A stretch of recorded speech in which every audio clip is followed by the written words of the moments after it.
வணக்கம் நண்பர்களே, welcome to my channel. இன்றைக்கி நம்ம நார்த்த இலையில் எப்படி இட்லி பொடி செய்யலாங்கிறத தான் பார்க்க போகிறோம்.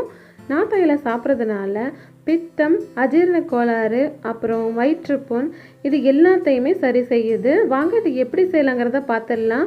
அதுக்கு முன்னாடி என்னோடய சேனலை ஃபஸ்ட் டைம் பார்க்குறீங்கன்னா சப்ஸ்கிரைப் பண்ணிக்கோங்க, பக்கத்தில் இருக்க பெல் ஐக்கானையும் கிளிக் பண்ணிக்கோங்க.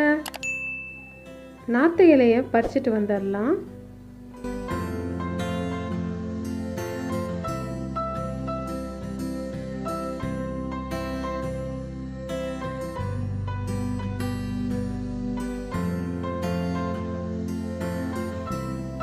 நார்த்த இலை இந்த அளவுக்கு நான் பறித்து எடுத்துகிட்டு வந்திருக்கேன்.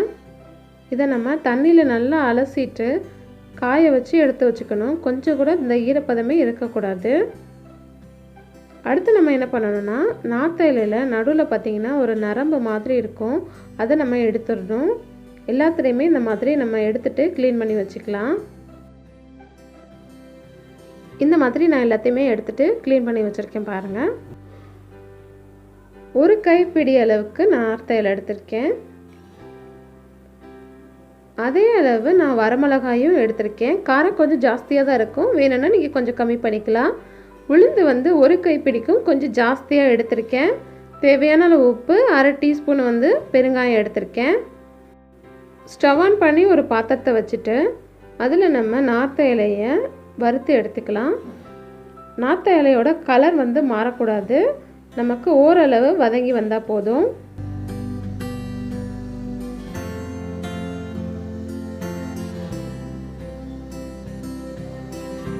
இப்போ பாருங்கள், இந்த அளவுக்கு நம்ம வறுத்து எடுத்துக்கலாம். அடுத்து நம்ம எடுத்து வச்சுருந்த வரமிளகாயும் வறுத்து எடுத்துக்கலாம். ஒரு 2 நிமிஷம் போல் இதை நம்ம வறுத்து எடுத்துக்கலாம்.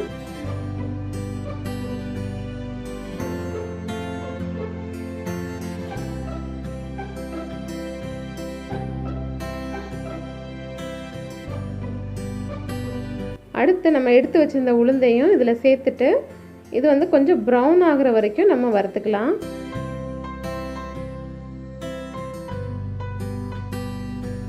இப்போ உளுந்து நல்லா வறுபட்டுருச்சு. நம்ம ஸ்டவ் ஆஃப் பண்ணிவிட்டு வேற ஒரு பாத்திரத்தில் மாற்றி வச்சிடலாம். அடுத்து ஒரு மிக்சர் ஜாரில் நம்ம வறுத்து எடுத்து வச்சுருந்ததில் ஆறுனதுக்கப்புறம் இதில் சேர்த்துடலாம்.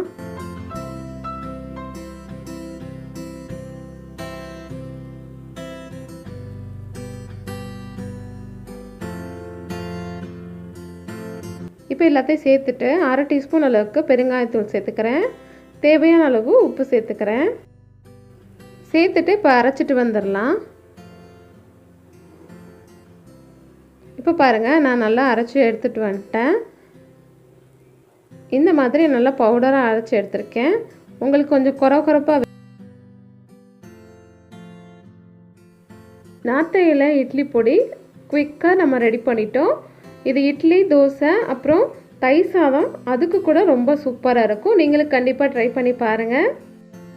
இந்த வீடியோ உங்களுக்கு பிடிச்சிருந்துச்சுன்னா என்னோட சேனலை லைக் பண்ணுங்கள், ஷேர் பண்ணுங்கள், கமெண்ட் பண்ணுங்கள், மறக்காமல் சப்ஸ்கிரைப் பண்ணிடுங்க. பக்கத்தில் இருக்க பெல் ஐக்கானையும் கிளிக் பண்ணிடுங்க.